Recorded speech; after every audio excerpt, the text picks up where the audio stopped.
Hello friends, good evening. Welcome to Smile Talk paramedical channel.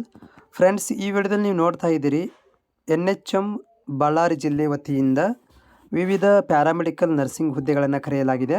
So ಅದರ ಬಗ್ಗೆ ಈ ಒಂದು ಮಾಹಿತಿ ಇರುತ್ತೆ. ವಿಡಿಯೋ ಪೂರ್ತಿಯಾಗಿ ನೋಡಿ. ಜೊತೆಗೆ ನಮ್ಮ ಚಾನಲ್ಗೆ ಯಾರೆಲ್ಲ ಹೊಸಬರಿದ್ದೀರಾ ಚಾನಲ್ನ ಸಬ್ಸ್ಕ್ರೈಬ್ ಮಾಡ್ಕೊಳ್ಳಿ. ಇಲ್ಲಿ ನೋಡಿ ಏನೋ ಒಂದು ವಿಷಯ ಕೊಟ್ಟಿದ್ದಾರೆ ಅಂತಂದರೆ, ಇವರು 6ನೇ ತಾರೀಕಿಗೆ ಬಂದಿರುವಂಥ ಒಂದು ಆದೇಶ. ಇದು ಬಳ್ಳಾರಿ ಜಿಲ್ಲೆಯಿಂದ 24-25ನೇ ಸಾಲಿನಲ್ಲಿ NHM ಮತ್ತು NUHM ಅಡಿಯಲ್ಲಿ ಮತ್ತು PM ಅಭೀಮ್ ಅಡಿಯಲ್ಲಿ ಒಳಗುತ್ತಿಗೆ ಅಂದರೆ ಇನ್ಸೋರ್ಸ್ ಆಧಾರದ ಮೇಲೆ ವಿವಿಧ ಹುದ್ದೆಗಳನ್ನು ಗುತ್ತಿಗೆ ಆಧಾರದ ಮೇಲೆ ನಾವು ನೇಮಕ ಮಾಡ್ಕೊತಾ ಇದ್ದೀವಿ ಅಂತ ಹೇಳ್ತಾ ಇದ್ದಾರೆ. ಸೊ ಇಲ್ಲಿ ಒಂದೇದು ಏನಂತಂದರೆ, ಇದು ಕಂಪ್ಲೀಟಾಗಿ ನೀವು ಗುತ್ತಿಗೆ ಆಧಾರದ ಮೇಲೆ ಇರುತ್ತೆ. ಹೆಚ್ಚಿನ ಮಾಹಿತಿಗೆ ನೀವು ballari.nic.in ವೆಬ್ಸೈಟಲ್ಲಿ ಹೋಗಿ ನೋಡ್ಕೊಳ್ಬೋದು ಅಂತ ಹೇಳ್ತಾ ಇದ್ದಾರೆ.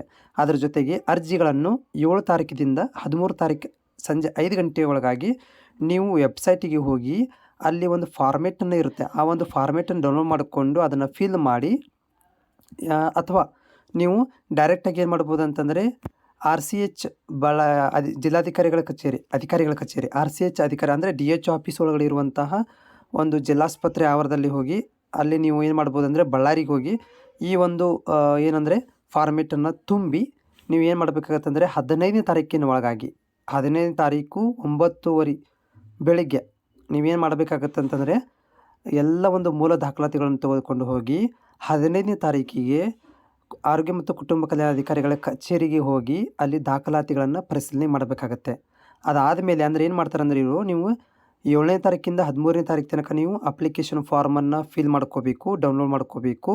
ಅದಾದಮೇಲೆ 15ನೇ ತಾರೀಕಿಗೆ ಎಲ್ಲ ಮೂಲ ದಾಖಲಾತಿಗಳು ಮತ್ತು ಅಪ್ಲಿಕೇಶನ್ ಫಾರ್ಮನ್ನು ಫಿಲ್ ಮಾಡಿಕೊಂಡು ನೀವು ಅಲ್ಲೇ ಬಳ್ಳಾರಿ ಜಿಲ್ಲೆಯ DH ಆಫೀಸ್ಗೆ ಹೋಗಿ ಡಾಕ್ಯುಮೆಂಟ್ ಪರಿಶೀಲನೆ ಮಾಡ್ಕೋಬೇಕು. ಅದಾದಮೇಲೆ 27ನೇ ತಾರೀಕಿಗೆ ಏನು ಮಾಡ್ತಾರೆ ಅಂತಂದರೆ ತಾತ್ಕಾಲಿಕವಾದಂಥ ಒಂದು ಮೆರಿಟ್ ಪಟ್ಟಿಯನ್ನು ಹಚ್ತಾರೆ. ಅದಾದಮೇಲೆ 29ನೇ ತಾರೀಕಿಗೆ ಕೊನೆಯ ಒಂದು ಪಟ್ಟಿಯನ್ನು ಬಿಡುಗಡೆ ಮಾಡ್ತಾರೆ. ಓಕೆನಾ. ಸೊ ಇದು ಏನಂತಂದರೆ ಇವರು ಒಂದು ಟೈಮ್ ಟೇಬಲನ್ನು ಕೊಟ್ಟಿರುವಂಥದ್ದು. ಸೊ ಹೀಗಾಗಿ ಯಾರೆಲ್ಲ ಅಭ್ಯರ್ಥಿಗಳು ಅರ್ಹತೆಯನ್ನು ಪಡೆದಿದ್ದೀರಿ ಅವರುಗಳು ಈ ಒಂದು ಫಾರ್ಮೇಟ್ ನಿಮಗೇನಾದರೂ ಬೇಕು ಅಂತಂದರೆ ನನ್ನ ಒಂದು ಟೆಲಿಗ್ರಾಮ್ ಲಿಂಕಲ್ಲಿ PDF ಅನ್ನು ಹಾಕಿರ್ತೀನಿ, ನೀವು ಹೋಗಿ ತೊಗೋಬೋದು. ಸೊ ಹಾಗಾದರೆ ಇವಾಗ ನೆಕ್ಸ್ಟ್ ನಾನು ಏನು ಮಾಡ್ತೀನಿ ಅಂತಂದರೆ, ಇಲ್ಲಿ ಯಾವೆಲ್ಲ ಪೋಸ್ಟ್ಗಳಿದ್ದಾವೆ ಅನ್ನೋದ್ರ ಬಗ್ಗೆ ಮಾಹಿತಿ ಕೊಡ್ತೇನೆ. ಸೊ ಇಲ್ಲಿ ಒಂದನೇದು 2ನೇದು MBBS ಆಧಾರಗಿದೆ. 3ನೇದು ನೋಡಿ ಶಿಶುಕಿಯರು ಇದೆ, ಮಹಿಳೆಯರಿಗೆ ಮಾತ್ರ ಇರುತ್ತೆ. ಇಲ್ಲಿ BS nursing diploma nursing ಆದವ್ರಿಗಿದೆ.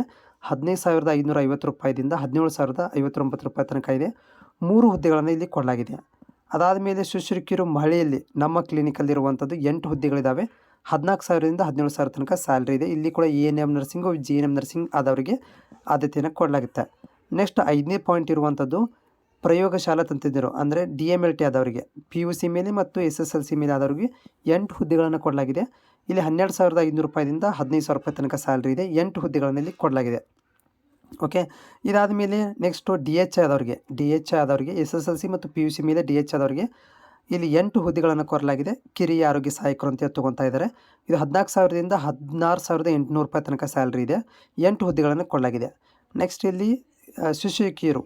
Okay. ಇಲ್ಲಿ ಕೂಡ ಏನಂತಂದರೆ ಒಟ್ಟು 5 ಹುದ್ದೆಗಳನ್ನು ಕೊಡಲಾಗ್ತದೆ. ಇಲ್ಲಿ GNM ನರ್ಸಿಂಗು ಮತ್ತು BS ನರ್ಸಿಂಗ್ ಆದವರಿಗೆ ಇಲ್ಲಿ ಆದ್ಯತೆಯನ್ನು ಕೊಡಲಾಗಿದೆ. ಇಲ್ಲಿ 14,000ದಿಂದ 17,000 ರೂಪಾಯಿ ತನಕ ಸ್ಯಾಲ್ರಿ ಇದೆ. ನೆಕ್ಸ್ಟು ಆಡಿಯೋಮೆಟ್ರಿಕ್ ಅಂತ ಇದೆ, 1 ವರ್ಷ ಡಿಪ್ಲೊಮಾ ಆಡಿಯೋಮೆಟ್ರಿಕ್ ಆದವರಿಗೆ. ಮತ್ತು next hair and speech therapy ಇದೆ. ಈ ಒಂದು ಕೋರ್ಸ್ನವರು ಏನು ಮಾಡ್ಬೋದು ಅಂತಂದರೆ ಈ ಒಂದು ಹುದ್ದೆಗಳಿಗೆ ಪ್ರಯತ್ನವನ್ನು ಮಾಡ್ಬೋದು.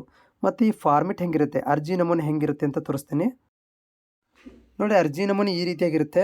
ಇದನ್ನು ಕೂಡ ನೀವು PDF ಇದೆವು ಈ PDF-ಅನ್ನು ನೀವು ಪ್ರಿಂಟ್ ತಗೊಂಡು ಇದನ್ನು ಫಿಲ್ ಮಾಡ್ಕೊಂಡು ಹೋಗ್ಬೋದು.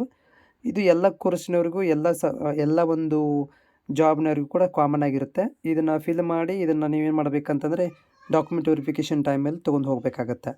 ಹೋಪ್ ಇದು ನಿಮಗೆ ಯೂಸ್ಫುಲ್ ಆಗಿದೆ ಅಂತ ಅಂದ್ಕೊಂಡಿದ್ದೀನಿ. ಮತ್ತು ನಿಮ್ಗೆ ಏನಾದರೂ ಈ PDF ಬೇಕಂದರೆ ನಮ್ಮ ಟೆಲಿಗ್ರಾಮ್ ಲಿಂಕಿಗೆ ಜಾಯಿನ್ ಆಗಿ ಅಲ್ಲಿ ನಿಮಗೆ ಶೇರ್ ಮಾಡ್ತೇನೆ.